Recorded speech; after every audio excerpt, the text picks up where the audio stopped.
Agora, um processo que eu passei muito difícil, né? Talvez ninguém sabe disso, eu acho que uma ou duas pessoas sabem, né? Teve um tempo, não muito tempo atrás, né? Eu enfrentei uma guerra muito pesada, muito grande na minha casa, né? É,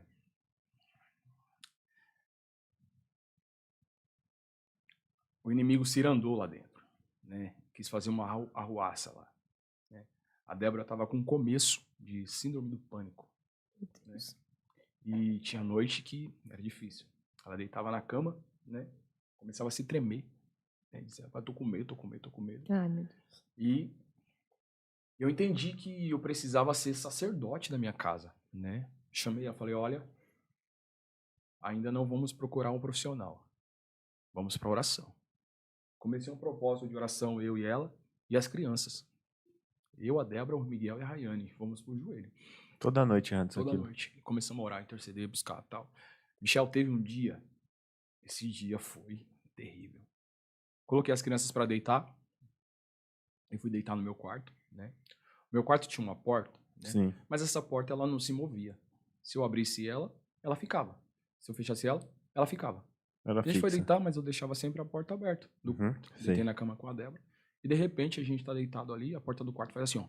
Pá! Bem forte? Com tudo, Michel. Eu corri, a Débora, Anderson, as crianças. Eu corri, acendi a luz rápido. Cheguei no quarto, Não tinha nada. as crianças dormindo. Falei, Débora, levanta. Vamos orar. Aham. Que agora eu entendi que a guerra tá travada. É espiritual. Michel, o inimigo foi me afrontar. Você acredita? Eu acredito. Meu Tem Deus. gente que não crê nisso, né? Mas, gente, Não, eu tô falando do que eu Eu vivi. creio porque Tô eu falando de já experiências passei isso em alheias. casa também. Então foi quando a porta bateu que eu levantei, que eu passei no quarto, o meu corpo se arrepiou. Mas não foi um arrepio de presença, foi um calafrio. Eu Sei. entendi. Aí eu falei, Débora, vamos orar.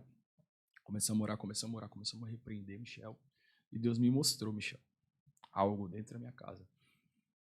Depois que eu arranquei aquilo que estava lá dentro, nunca mais a Débora sofreu com essas crises. Meu Deus. Sabe, tem coisas... Gente, psicólogo é profissional, mas tem coisas que é espiritual. É que é só Deus. Então foi uma guerra travada. Eu ia Sei. trabalhar, mas meu pensamento estava na Pensamento lá. Débora. E são coisas que a gente não pode abrir. Você vê a questão da referência que eu Aham. disse no começo? Sim. Sim. Porque se você abre... Não, mas nem a cantora? Isso, Não é o entende. pregador? Ah, entendi. As pessoas não entendem que a gente somos seres humanos. Não é porque você prega, não é porque você canta. Você passa Porque você tem um batalhas ministério. também. Você tem guerra. Você vive confrontos. Porque assim, E quanto mais você tem um ministério, né? Mais vai existir essas coisas, né? isso aqui tem peso. Muito. Peso. As pessoas acham que é só chegar lá no altar, transmitir Lê. uma palavra. É. Gente, Não é assim, cara. eu já vivi guerras por causa de uma mensagem pregada. Tem gente que não vai entender isso, Sei. que não entende isso. Mas eu já vivi guerras por causa de uma mensagem pregada. Você viu uma semana de guerras intensa porque você pregou uma mensagem. Sim, acontece mesmo, né? Entendeu? Então, isso aqui, É desse o ministério, ele é muito sério. É. Entendeu? Então, assim, essa foi uma das guerras mais terríveis que eu tive nesses últimos tempos, né?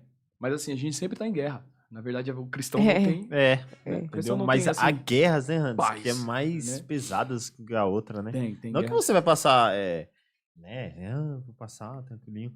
Não, mas tem umas guerras que é travada. né? Tem guerras que eu vou te falar, Michel, que se você não tiver, como o Paulo disse, né? Estruturada, né? Capacete, couraça, pé calçado, espada do espírito, escudo da fé, filho, Não permanece. você morre. E tem muitas pessoas que não permanecem em ministério ou até próprio dentro do cristianismo por motivo de guerra, né?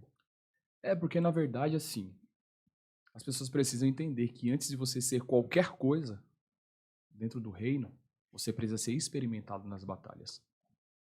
Tem gente que nunca passou pelo preparo, sabe? Sim. Nunca foi experimentado em nenhuma guerra. Por exemplo, vamos supor, né? Nós somos uma Sim, igreja. sim. Eu sou pastor da igreja. Você chegou hoje na igreja, aceitou Jesus, né? Começou a ler Bíblia. Daqui a um mês fala, ó, Michel, acho que eu vou colocar o Michel para cuidar de missões. Como? Como que eu posso colocar o Michel se o Michel ainda não foi experimentado em nada? Uhum.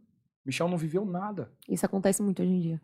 Aí as pessoas, primeira prova, primeira luta, Já quer entregar. desanima, sai da igreja, desvia. sabe? Então, a Trata gente, mal, né?